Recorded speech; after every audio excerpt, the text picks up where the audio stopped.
Let us first agree that these are not the best of times, not only for Nigeria, but for the global community.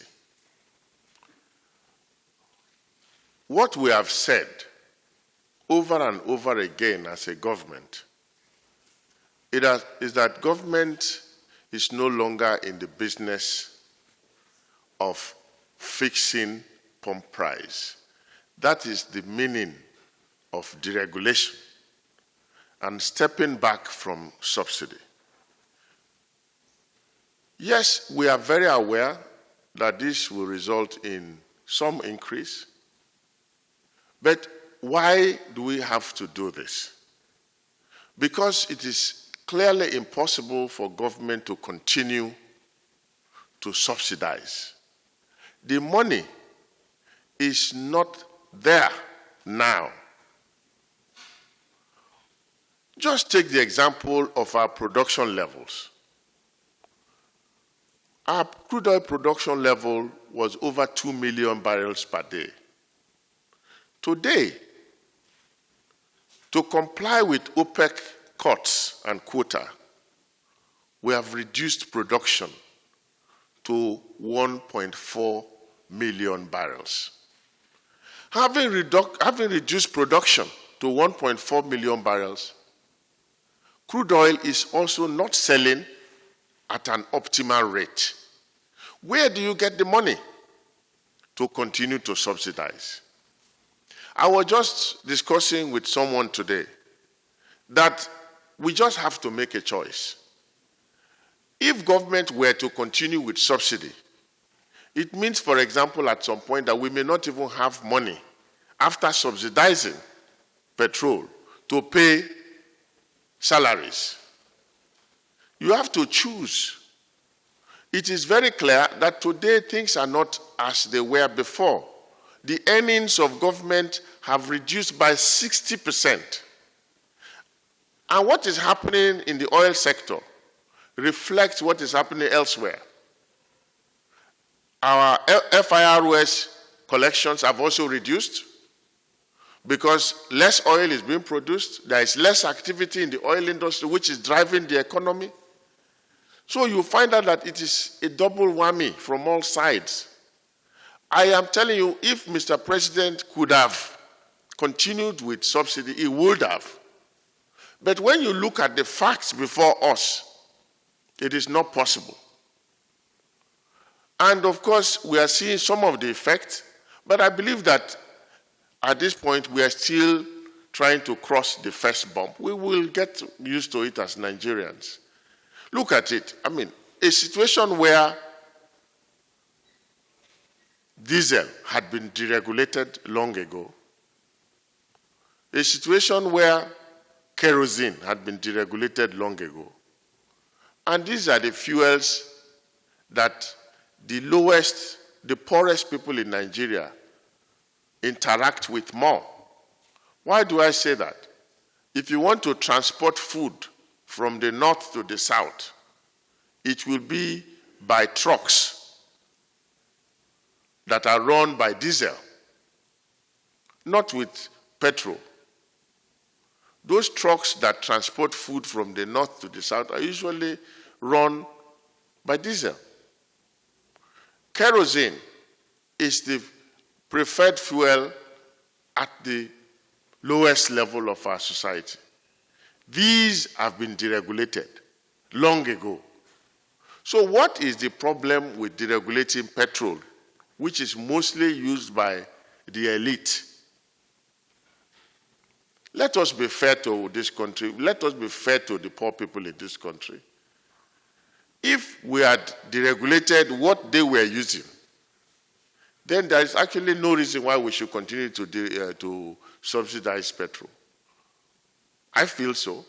That's my personal feeling. But the only explanation to everything we are saying is that the country just could not afford subsidy anymore.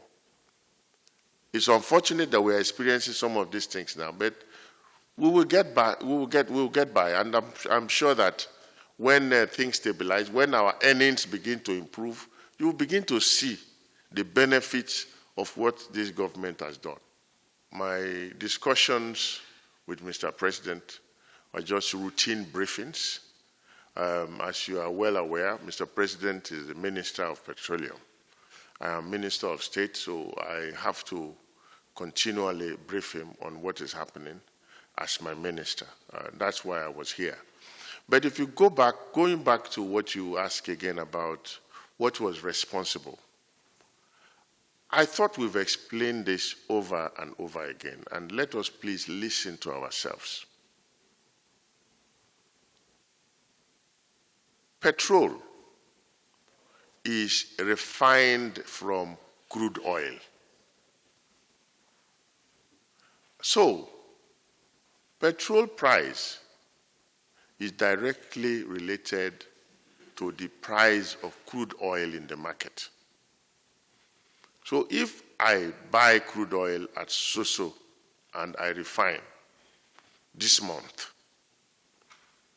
if the crude oil price is low at the time, then my petrol price will become lower because the feedstock from which I refined petrol was lower, the price was lower. Now, if today the price of crude oil go up, then it means that the price of the feedstock has gone higher. It will also affect the price of the refined product. And that is why you see that product prices are usually not static. It depends on the price of crude oil, which goes up and down. That is why we say deregulate, so that as the price go up or down, you begin to go up and down as well at the pump. Before now, we fixed it, which was not optimal for us as a country. So we say, look, our earnings are not fixed because our earnings are dependent on crude oil price. If we fix it at this end, then it becomes unsustainable at some point. So let us keep it floating so that if crude oil prices go up, then you will see a reflection of that. If crude oil prices go lower, you see a reflection of that at the pump. Now, what happened recently was because of the announcement of a vaccine for COVID by Pfizer. With that, crude oil prices went up a little bit. If you've been following crude oil prices, you would have seen that crude oil prices went up a little bit as a result of this announcement. So when crude oil prices go up a little bit, then you will see that instantly reflect on the price of petrol, which is a derivative of crude oil. So that is why you see that there is this movement, and if we listen to ourselves, this is the same explanation we've been given. That if crude oil, when the pump prices came down, we reduced the pump price because it reflected. We saw that crude oil prices were lower, so we reduced the pump price when we deregulated. Then when the crude oil prices went up, it went up. When it's coming down, it goes down. That is how it is. So that is why you will be seeing this go up and down in the marketplace. And we have also now introduced the alternative fuel, which is gas, because we feel that at least it's important for Nigerians to have another option, which will be cheaper. These refineries have not worked. We have agreed, and processes are on to ensure that the refineries begin to function again. But you will also agree on something. Experience is not bought. If you now say because these refineries are not working, you say, okay, let us lay off all the staff. That will only be good in a situation where you have no plans to resuscitate the refineries. Because if you have plans to resuscitate these refineries, then you have to somehow maintain the experienced workforce that you already have, that have undergone a lot of training over the years and have acquired a lot of experience. Because when you do get these refineries functional again, you don't want to go back looking for people with experience and not finding them. And so it is something that we ourselves are agonizing over. But you look at it, you must look at it from the point of view of at least ensuring that your experienced workforce is not altogether lost before the refineries come back on stream. Every effort is on to ensure that the refineries come back on stream. And we have always explained that with deregulation, it will become easier because these refineries will become commercially viable.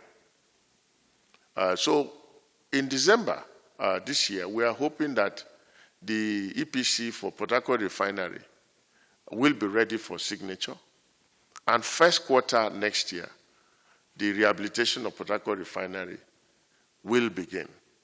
And so, of course, in a very near future, very soon, we will have need for this experienced workforce that is for now still being paid. But I believe that it is in our collective interest to ensure that these people are kept.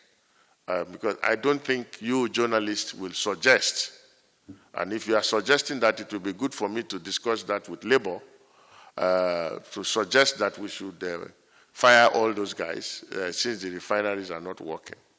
If that is the suggestion from journalists, it will be nice. I would like us to put it on record. And please, I want this to be shown, not that, so that you don't cut me off.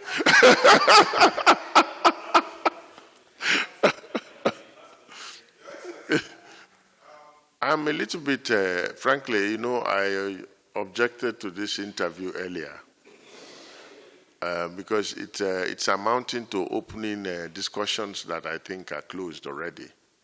You know that we had a lengthy negotiation with Labour, and we came on with some palliatives and some agreements. These are already discussions that are in the past, and everything is being done to ensure that we're able to achieve some of these things that we promised. For example, the vehicles have been ordered. We are bringing in gas-fired buses. We announced it already. Those buses, unfortunately, are not being manufactured in Nigeria. So there is a lead time for them to arrive, and we believe that those buses will soon arrive. We are already taking delivery of a few of them, and we are going to roll out the whole process on the 30th of November. But the first consignment of buses will arrive maybe in the first quarter of next year.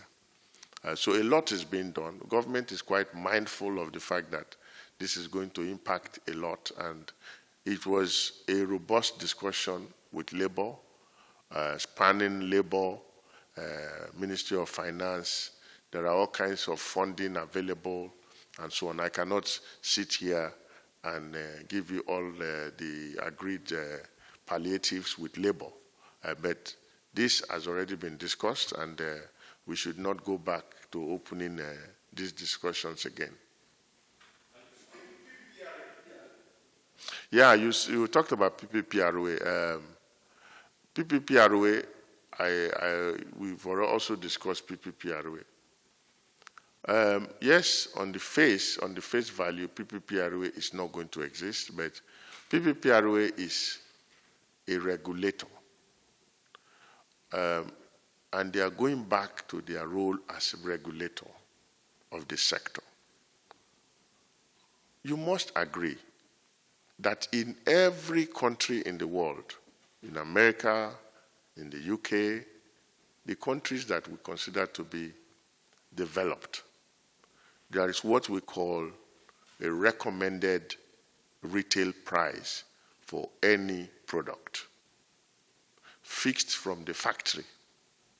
So the factory will fix how much that product will be sold for at the retail level. And the consumer is usually protected Now, without PPPRA, who will be protecting the consumer? If we allow market forces to take full control without any form of regulation of the sector, it's just like FAN now. If FAN in the aviation sector is not regulating